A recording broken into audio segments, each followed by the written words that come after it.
ایک کویسچن یہ کیا گیا تھا کہ کسی نے کسی کا گولڈ چوری کر لیا،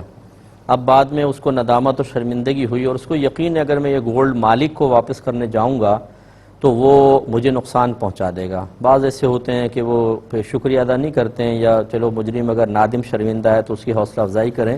بلکہ وہ چار تماچے کھینچ کے مارتے ہیں کہ اچھا تو نے تکلیف پہنچائی تھی، ادھر تجھے بتاتا ہوں۔ تو ایسا اب کیا کرے وہ ایسا شخص؟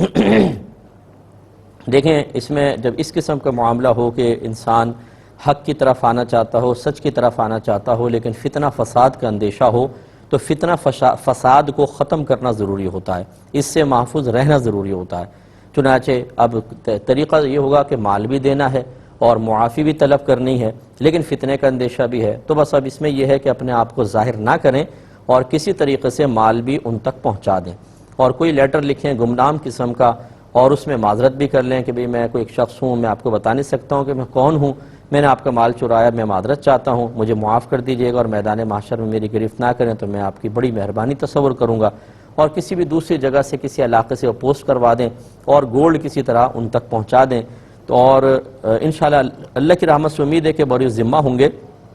لیکن چونکہ بھی براہ راست معافی نہیں مانگی یا لیٹر کے ذریعے مانگی ہے، تو پتہ نہیں کہ سامنے والے نے معاف کیا ہے کہ نہیں کیا، اور یقیناً اتنے عرصے وہ گولڈ سے جب دور رہا تو جب گولڈ چوری ہونے کی اس کو اطلاع ملی ہوگی، اس کی دل آزاری ہوگی، صدمہ ہوگا، اتنے عرصے تک وہ عورتیں خاص طور پہ انہی کا سونا ہوتا ہے، تو پھر وہ بیچاری بہت عرصے تک صدمے میں رہتی ہیں۔ اس تسلسل سے صدمہ اور غم اور رنج دینے کی بنا پر کوشش یہ کریں کہ میدان محشر کی گرفت سے بچنے کے لیے ان کے لیے کوئی ثواب جاریہ کر دیں، کوئی مسجد میں پیسہ دے دیں، کوئی قرآن پاک رکھ دیں، دینی طالب علموں کو کتابیں لے کر دے دیں، ان کے ارادہ کریں کہ ثواب ان کو ملتا رہے۔ اس کے علاوہ ان کے لیے دعائے بخشش و مغفرت کریں، نیک ہونے کی، ہدایت کی دعا مانگیں۔ مجھے اللہ کی رحمت سے امید ہے کہ بروز قیامت اللہ تبارک و تعالی انہیں آپ سے راضی کر دے گا۔ یہ بہن نے فرمایا کہ قلب میں خیالات آتے ہیں تو ہمیں کیسے پتہ چلے گا کہ یہ اللہ کی طرف سے ہے یا نفس کی یا شیطان کی طرف سے ہے؟ دیکھیں، اس میں سب سے پہلے تو ضروری ہوتا ہے کہ انسان کے پاس علم دین ہو۔ جب آدمی کے پاس علم دین ہوتا ہے، اور علم دین سے مراد صرف علم ظاہر نہیں بلکہ علم باطن بھی، کسی اچھے ایسے شخص کے جو ظاہر و باطنی گناہوں کو، خرابیوں کو بہت اچھی طرح جانتا ہو، ان کی شناخت، ان کے علامات، ان کی پہچان اچھی طرح سمجھتا ہو، علاج کا طریقہ بھی جانتا ہو، اس سے کوئی اس طریقے سے چیزیں سیکھیں کہ انسان پھر آرام سے فیصلہ کر سکتا ہے کہ یہ اللہ کی طرف سے ہے یا نفس یا شیطان کی طرف سے۔ ویسے جو اچھے پاکیزہ خیالات ہوں اور وہ کسی بڑے مشکل نیک عمل کے مقابلے میں نہ آئے ہوں، یعنی اچھے نیک خیالات ہیں، اچھے نیک عمل کا ارادہ ہے، بڑے کسی نیک عمل کے مقابلے میں نہ ہو تو وہ اللہ کی طرف سے ہوتا ہے۔ اگر بڑے نیک عمل کے مقابلے میں ہے تو یہ ہو سکتا ہے کہ نفس کی طرف سے ہو یا شیطان کی طرف سے، اس لیے کہ بعض اوقات انسان کوئی بہت ہی بڑا عمل کرنے لگتا ہے، جیسے ارادہ ہوا کہ بھی تازہ وضو کر کے نماز پڑھ لیتے ہیں، اب وہ نماز پڑھنے کے لیے وضو خانے کی طرف چلا تو اندر سے خیال آتا ہے یار چھوڑ، اب وضو کریں گے، سردی بھی ہو رہی ہے، پھر نماز، اس سے بہتر نہیں کہ 100 دفعہ درود شریف پڑھ لیں۔ آدمی کہتے ہیں ہاں بات تو ٹھیک ہے، رضائی میں رہ کے پڑھ لیں گے، وہ پھر درود شریف شروع ہو جاتا ہے۔ اب یہ بظاہر درود شریف بڑا عمل ہے، لیکن سمجھانے مقصود ہے کہ وہ مشقت والا عمل تھا، یہ آسان ہے، تو اس میں نفسانیت کا دخل ہوتا ہے۔ اور اگر کوئی گناہ کا خیال آتا ہے، فضول قسم کا آتا ہے، تو نفس اور شیطان کی طرف سے ہوتا ہے۔ پھر اگر اس میں جلد بازی ہو تو وہ شیطان کی طرف سے ہے، اگر اس میں ٹھہراؤ ہو تو وہ نفس کی طرف سے ہوتا ہے۔ بعض اوقات یہ جسٹ اپوزٹ بھی ہو جاتا ہے، اس لیے بہرحال اچھی طرح خیال کر لینا چاہیے۔ کالر ہمارے ساتھ، یہ اچھا بریک ہے، مختصر سا بریک لیں گے، ہمیں یقین ہے ہمارے ساتھ ہی رہیں گے۔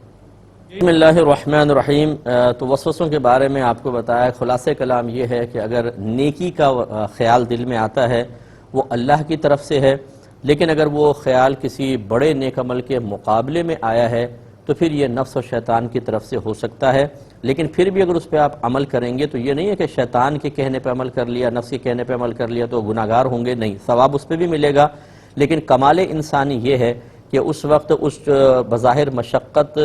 کم رکھنے والے عمل کو چھوڑ کر زیادہ مشقت والے عمل کو ہی اختیار کیا جائے تاکہ نفس و شیطان مغلوب ہوں۔ اور اگر کوئی گندا برا خیال آتا ہے یا فضول قسم کا آتا ہے تو یہ نفس و شیطان کی طرف سے ہوتا ہے۔ یہ کہتے ہیں کہ شوہر نے بیوی کو منع فرمایا کہ گھر میں جو کھانا بنتا ہے وہ کسی کو اور کو نہ دیں پڑوس وغیرہ میں، لیکن عورت چپکے سے شوہر سے چھپا کر وہ کھانا محلے میں کسی کو دے دیتی ہے، تو کیا حکم شرع ہوگا؟ دیکھیں، اگر کھانا ضرورت سے زائد ہے، بچ جاتا ہے اور ضائع ہونے کا اندیشہ ہے یا نہیں بھی ہونے کا اندیشہ، لیکن محلے میں کافی محتاج لوگ ہیں اور شوہر بخل کا مظاہرہ کرتے ہوئے تھوڑا سا کھانا دینے کو بھی منع کر رہا ہے، تو یہ مطلب عورت ایسے کسی محتاج کو دے سکتی ہے۔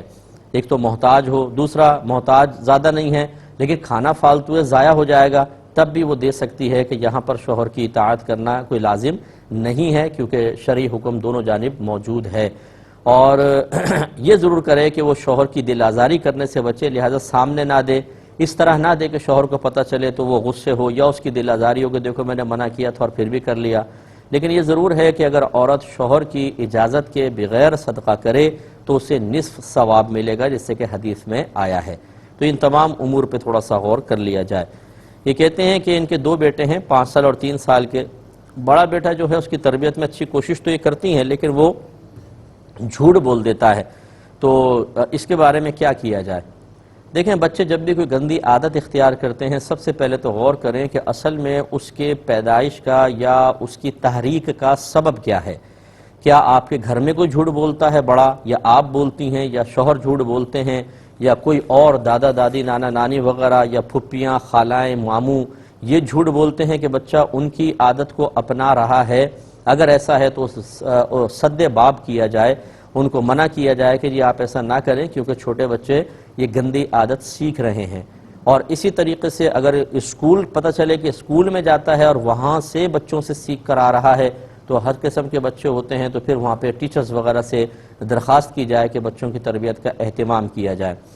اس کے باوجود اگر یہ اسباب ختم نہیں ہوتے تو پھر آپ اپنے گھر میں ایک اچھا سا ماحول بنائیں، جس میں سچ ہو، جس میں پاکیزگی ہو، جس میں نماز ہو، روزہ ہو، قرآن پاک کی تلاوت ہو، اور بچے کو پیار محبت سے روزانہ رات کو سونے سے پہلے اچھی اصلاحی کہانیاں اپنے پاس سے بنا کر سنائیں۔ ایک جھوٹا تھا، وہ جھوٹ بولا کرتا تھا، جھوٹ بول کے فائدے تو حاصل کر لیتا تھا، لیکن بعد میں اس کا اس طرح انجام ہوا، برا انجام سنائیں، پھر بچے کو سمجھائیں کہ دیکھو بیٹا جب جھوٹ بولتے ہیں تو کام تو ہو جاتا ہے، لیکن بعد میں ایسی انجام ہوتا ہے جیسے اس شخص کا۔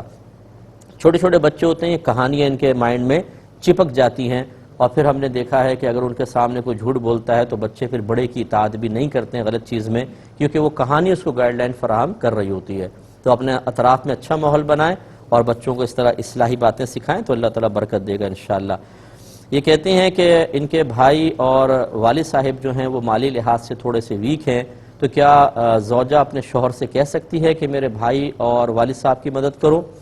تو جی ہاں، بالکل ریکویسٹ کرنے میں تو کوئی حرج نہیں ہے، کہہ سکتی ہے، بلکہ اگر اس کو پاکٹ منی ملتی ہے یا وہ خود کوئی ذرائع آمدنی ہیں تو وہ بالکل اپنے والد صاحب اپنے بھائی کی مدد کر سکتی ہے، بلکہ کرنی بھی چاہیے اگر وہ محتاج ہیں۔ یہ اچھی طرح یاد رکھیں، اگر ماں باپ محتاج ہوں تو ان کا سہارا دینا، ان کا نان نفقہ یہ کسی ایک بیٹے پر واجب نہیں ہوتا، بلکہ جتنے بیٹے جتنی بیٹیاں ہیں ان سب پہ برابر تقسیم ہوگا۔ اگر محتاج والدین ہیں تو یہ سب مل کر پیسے ملا کے اپنے والدین کی خدمت کریں۔ ہاں، اگر کوئی ایک آدھ بیٹا کرنا چاہتا ہے سعادت سمجھ کے تو کوئی بات نہیں، لیکن واجب سب پر ہوتا ہے کہ اگر سب مطلب مدد کر سکتے ہیں اور ایسے موقع پر نہیں کریں گے تو گناہگار ہوں گے۔ بھائی کا مسئلہ ایک علیحدہ ہوتا ہے، لیکن والد والدہ کو تو لازم کرنی ہوتی ہے، اور اگر بھائی بھی تنگ دست ہیں تو بالکل آپ خود بھی مدد کر سکتی ہیں اور شوہر سے اس کی ریکویسٹ کر سکتی ہیں، اس میں کوئی شرعاً حرج نہیں ہے۔